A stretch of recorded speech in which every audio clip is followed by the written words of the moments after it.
The story of what China did to develop a new metropolis in 700 mountains will continue in our film, beginning with the construction of the wind turbine base and continuing on from there. The film will cover everything that happened between those 2 points. As the overall number of people who live on Earth continues to grow, the establishment of entirely new metropolitan districts has arisen as an important requirement. This is because such regions are required to accommodate the growing population. Let's look at the approach that China took to solving this issue and see if there's anything that we can learn from their methodology. If you like the video and would want to be notified whenever we release something new, please subscribe to our channel and give this video a thumbs up. The structure of wind turbines that is responsible for holding the generators in place. Let's get things rolling by viewing our video that walks through the process of constructing the base for the onshore wind turbine that is located in Quay. The method of laying the groundwork for a Pico foundation is uncomplicated. It proceeds at a rapid pace and there is not the slightest risk associated in any form. If all goes according to plan, the gravity foundations may be constructed in as little as 4 days. This is certainly doable. The laying of the rock foundation will take an additional 2 weeks of time, but there will be a decrease in the total cost because the work will be spread out over a longer period of time. The electromagnetic field starts at the location where the generator is installed on its sturdy base, which serves as the point of origin for the field. It is of the utmost importance to pick the most appropriate designs for the wind turbine, and this should be done regardless of the geotechnical circumstances. This is something that should be done. This choice ought to be settled on as quickly as humanly feasible.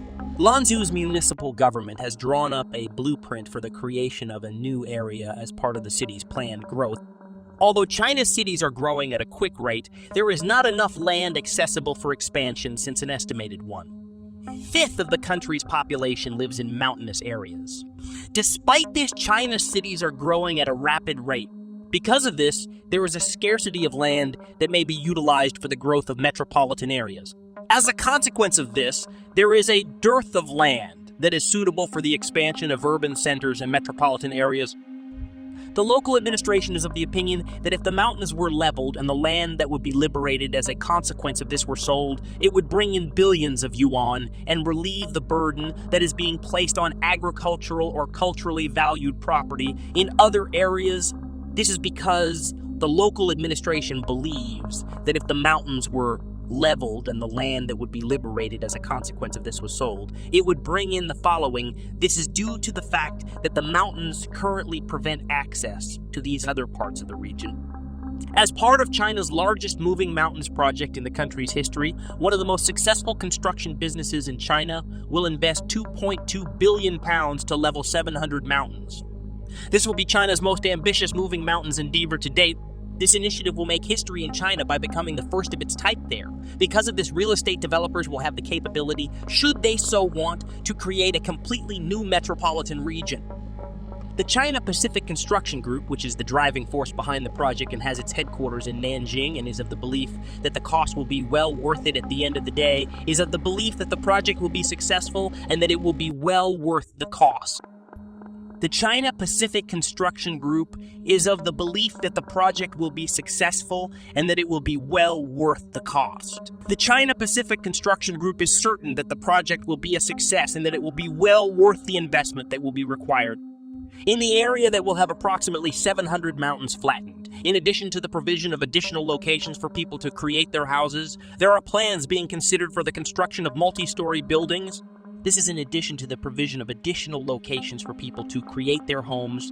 Despite the fact that there have been discussions about how the projects might not be friendly to the environment, the spokeswoman for the projects, Angie Wong, issued a statement in which she argued that the opposite is true. Angie Wong's statement was included in the release. This statement asserts that the opposite is true and that it is factual, despite the fact that Angie Wong made the comment that was referenced in the previous one. Wong explains that the project that they are developing will allow for the water resources in the existing ecosystem in the surrounding area to be utilized in the existing ecosystem in the surrounding area in an efficient manner, which will result in the overall improvement of the ecosystem. This improvement will be brought about as a result of the project that they are developing. This enhancement is going to be accomplished as a direct outcome of the project that they are working on right now. Utilizing the regions that are immediately adjacent to us will allow us to accomplish our goal. He pays a considerable lot of attention to the fact that the area has been in the spotlight at some point in the past and emphasizes its significance. It is projected that the project that will take place in the city of Land's House would not only increase the concentration of airborne dust by 49%, but it will also accelerate the pace of soil erosion by 10%. These two scenarios are equally terrible to consider. Either of these two possible outcomes was something that was predicted to take place. The construction of a tower with the aim of determining how well the slip form works. While we are there, the most recent version of the round molds that are going to be utilized in the process of building the tower will be brought out for us to witness. This will take place while we are there to see it. Filling the mold is the initial step in the process of making the product, and it is an activity that, on average, can take anywhere from 4 to 6 hours to complete. After that, the mold is raised using a method that does not stop for either 2 or 3 shifts, depending on the schedule for the production. It is essential to make certain that the process of assembling the numerous components that go into the formwork does not take any more time than is absolutely necessary for it to do so. If I may be so audacious as to say so myself, the perspective that one obtains from a higher vantage point is just magnificent, if you'll allow me to say so. And if you'll give me permission to say so, the Elizabeth Quay Bridge is currently the location of ongoing construction, which requires a large number of workers to complete. Investigate the processes that were followed in order to construct the pedestrian and bicycle bridge that is now located over Elizabeth Quay, so that you can acquire a deeper comprehension of how this was accomplished. A well-known landmark in the central business district of Perth is the pedestrian bridge that is located on Elizabeth Quay and spans Elizabeth Quay. The pedestrian bridge is located on Elizabeth Quay. It is possible to get there by using Elizabeth Quay. The name of the neighborhood derives from the canal that is spanned by this particular bridge, which can be found to the west of the canal. This contemporary bridge not only lends Elizabeth Quay an air of sophistication, but it also helps to contribute to the overall brightening of the appearance of the skyline in Perth, which is a significant benefit. Additionally, this bridge helps to contribute to the overall brightening of the appearance of Elizabeth Quay. The suspension bridge has a maximum length that is somewhere in the neighborhood of 20 meters at its longest point. It also has a maximum width of 10 meters.